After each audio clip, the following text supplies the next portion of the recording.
Let's try and make sense of all these developments for you. In our studios, we're joined by our specialist researcher, Maswele Ralebona, who's part of our team here at the SABC and is hopefully watching the situation with a whole lot more calmness than it feels like the situation is unfolding on the ground. Great to speak to you. Thanks for popping in.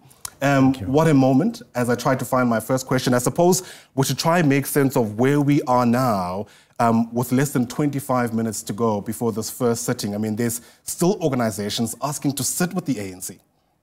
It's an interesting times in our democracy. We didn't know, all of us didn't know that 30 years of democracy will mean that today we'll be sitting here with uncertainty as to what's going to happen next. In the past, you would know ANC was getting the majority. So during this day, there was no question as to who's going to be the president, who's going to be the speaker. We knew, even if we didn't know who's going to be the speaker, but by now, speculations and certainty as to who from which party was there. There was no question as to whether the inauguration, which is set for next week, is going to happen or not. But we are sitting here, you and I, today, 20 minutes to go before the first sitting of Parliament, and we don't know what's going to happen. We don't know. Helen Zille, the leader, the federal chair of the DA, has just been saying that no signature, no voting with the ANC. And you know, since the beginning of last week, everybody was saying DA and ANC are going to do this, and together with other parties. And we know without the DA in this setup, it means we are uncertain as to what's going to happen next. We certainly need the buy-in of all the parties who are speculated to be working together. So far, if the media briefings we've seen over the past 2 days are anything to go by, it seems it's going to be an ANC, DA, IFP, and at a provincial level, NFP type of conglomerate. But as you mentioned, the Helen Zille telling us there's no signature. It's interesting also that this is, the term that's being thrown around is the government of national unity. And for people who've been around since 1994, they'll resonate with the term. But does the law actually say anything about what that looks like? You'll remember that the government of national unity that was put together in 1994, it was also accommodated in the interim constitution that was there since 1993. And then you will remember also that in 1996, in May, when the constitution that we have now was adopted, the National Party, which was part of the government of national unity, decided to opt out of the government of national unity, simply because there was a new constitution, and the new constitution didn't accommodate the government of national unity. You'll remember that the IFP, for example, continued to be in that government with the ANC, but we cannot now call it it was a continuation of government of national unity, because even after 1999, the IFP continued to form part of the ANC government's cabinet until I think 2004.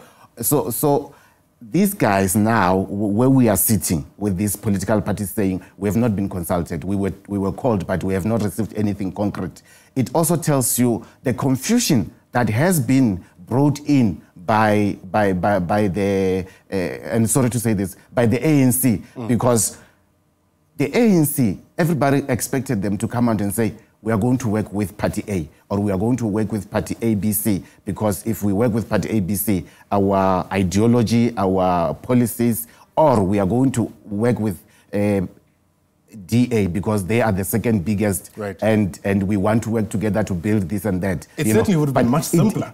By now, we would know what is going to happen in Parliament. But their stand of coming in and say, we want the government of national unity, they opened wider for everyone to think that they will be consulted and they will go and form that government of national unity. That's why you see non-stop press conferences of some parties who appear to try and negotiate with the ANC through the media. Absolutely, and I was about to say exactly that.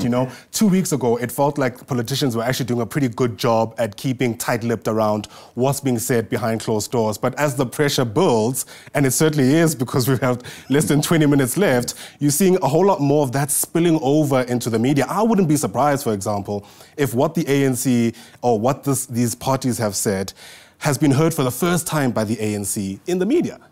Of course. What we are seeing now is everyone, all parties, all 18 parties that are going to parliament. Remember, we've got 18 from 14 in 2019. All of them wants a piece of this pie.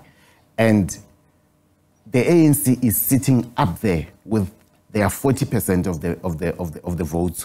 And they are the only ones from where I'm sitting now, given the fact that the EFF says they cannot work with the DA.